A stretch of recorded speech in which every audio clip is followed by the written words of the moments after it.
tried to stick my pinky out as I was drinking the tea, just sort of as a habit. Almost dropped my mug. Right. Today, Chapter 4 and Chapter 5 of Singularity. They're shorter chapters, so I think together they're shorter than any of the chapters that has come before. So here we go.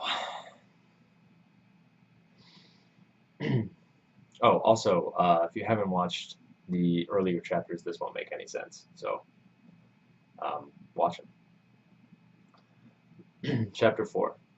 Lloyd's letter was long since burned and forgotten when the second arrived. One of the benefits of hermitage was that you didn't have to check the mail every day. Lloyd went to meet the mailman because he was expecting. Lloyd went to meet the mailman on this particular day because he was expecting a package full of vinyl records and needed to sign for it. He caught him just as he was opening the mailbox and waved at him to catch his attention. "Howdy, Mr. Robinson," the man said cheerfully. "I don't believe we've met. I'm John." He was going to try to chat. Lloyd could see it in his body language. He was definitely in chat mode. "Yeah, I kind of keep to myself up here, but you can call me Lloyd next time we see each other." Being called Mr. Robinson made him feel like he was back at work. Besides, John the mailman would think he was being friendly, and maybe that would help his reputation in town. Lloyd got straight to the point. "Was there a package for me today, John?" The mailman turned in his seat and rummaged. Yeah, here you go. Looks like some proper records. I order from this company myself." He beamed a knowing smile. "Kids these days don't know real music, do they?" "Actually, this is music the kids would probably listen to. Lots of new bands are putting out vinyl again." The mailman threw his eyebrows up in surprise. "Well, I'll be damned. Ain't that something?" Lloyd cringed. He hated sayings like that. Hated them. He had to remind himself that he hadn't come out here into the American boonies for conversation. "Yes, it certainly is." Lloyd managed to keep most of the wry disdain out of his voice. "Thanks, John." He forced his mouth into a social smile and turned to walk away, but the man stopped him. "Oh, hang on, Lloyd. There's something else here for you. Looks like somebody beat me to your box."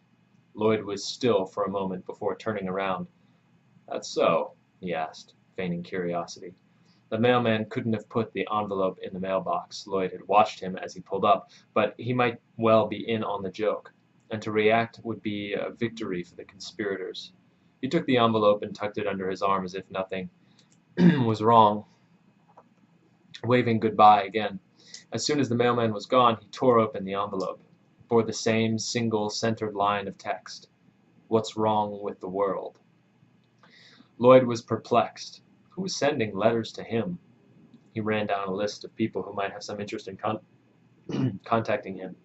There was Sherry, but she was trying to build a new life in New York. She was acting and selling real estate. It couldn't be her, as much as it stung to say it so bluntly, even to himself. She had no interest in contacting him anymore. It could be someone from the lobby trying to get him back in the game, but this was a little too subtle for them. They'd be more likely to try to buy him back with a huge check. In fact, that's exactly what they'd done when he left. They were totally convinced that his whole resignation right up until the last minute was a ploy for a higher position, so they didn't even hire a replacement. This was far too roundabout a way for them to approach him. Besides, they didn't even know where he was unless they had hired somebody to find him, which made the whole thing even less likely. And so we arrived back at the local fauna, Lloyd thought as he reached the top of his long driveway. It was a natural thing for them to distrust him. He was, after all, a rich outsider who arrived with no notice, bought a huge plot of land, and never left it. He contributed nothing to their community socially or economically. It was his own fault that the children of the town thought he was some kind of monster, and in a way they were right. He was an errant strand interjected in their tight weave. It was normal that stories should rush in to fill the space where he'd never bothered to write out his description for them. That's why it didn't bother him when the children had come to play their game of bravery. Something about the letter bothered him, though. It was too personal a question. To ask a hermit why is to attack his solitude more profoundly than a trespasser ever could. To ask him to again turn eyes outward to a world he left behind. Lloyd felt like the letter was asking him to define himself by his rejection of the world. Are you anchorite or recluse? Refugee or nut? He set the package down inside the door and grabbed a screwdriver from the toolbox he kept under the stove and went back outside. Just underneath the overhanging slope of the roof, nestled in among the beams, was a small security camera. It was set up to record when it detected movement and had an internal memory Lloyd could access if anything went missing from the house. It also had, if Lloyd remembered correctly, a large battery. He unscrewed it. He didn't fancy the mile-long walk down his driveway or the steep hike back up, so he hopped in the pickup truck he traded in his BMW M5 for when he moved out here. The truck allowed him to bring a ladder and a drill as well, and as he began bumping down the rutted road, he laughed at himself for taking this so seriously. You don't have enough to do, old man. Look at you. I think I might change that to, you don't have enough to do, old man. Look at you chasing after ghosts. Yeah.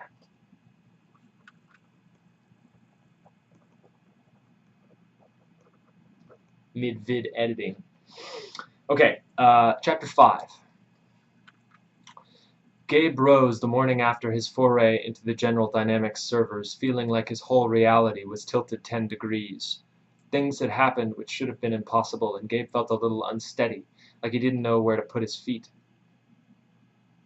He was sure of several things, he decided as he let the shower wake him up, and he clung to them in the sudden instability of his world. The Excalibur challenge was a sham. General Dynamics had more computing power than anyone thought, and they knew exactly who he was. The idea that GenDyn would open their real system up to hackers should have struck him as stupid from the first. They never could have explained it to the government or the military, let alone their board of directors. And for what? To hire a talented hacker into their security division? Please. No, the system everyone had hacked must be some kind of shell, kind of like the virtual machine Gabe had used to try to contain the gatekeeper, but multiplied a millionfold. I should have known it wasn't the real network when he got to the first barrier. It was all too easy to tunnel in through the secure shell. I hadn't even put up a password wall. Gabe had confirmed his suspicions last night by following up on an employee's contact information. Not one of the 7 targets.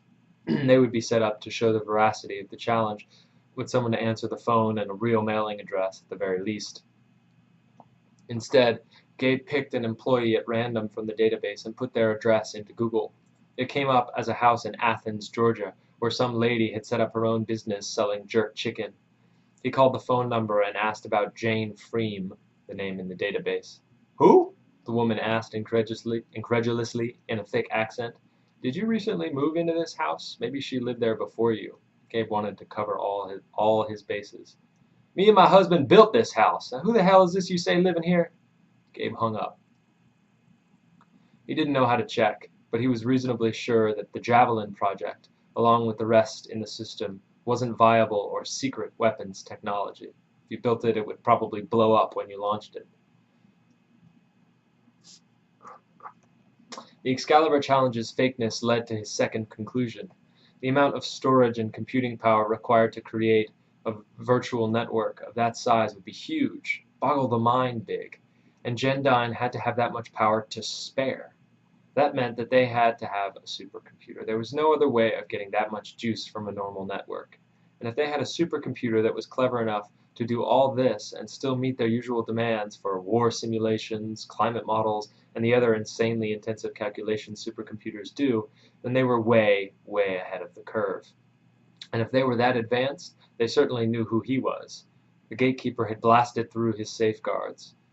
They must know where he went to school and where he liked to hang out online, and probably what color his farts were, too, if they wanted. He wondered if they would contact him. I hadn't put his name on any leaderboard. Donovan was wrong. There was no leaderboard for the 6th level. The gatekeeper, the image swam back to him through the shower's steam, had said that he should come if he dared. Was there supposed to be some epic boss fight at the end of this little charade? There he was, thinking about it as a game again. That was what the challenge was designed to do. See who was best at hacking a pretend network. Playing a game. Well, he didn't want to play anymore. If anything, he'd try to get into the real network, but not now. Now he had to get dressed and go to class. The prospect was lugubrious, particularly with the addition of his looming apology to Donovan. Gabe still felt unsteady as he hoofed it to the bus.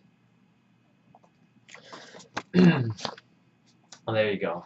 I hope you enjoyed it and are interested in where we're going next. Thanks.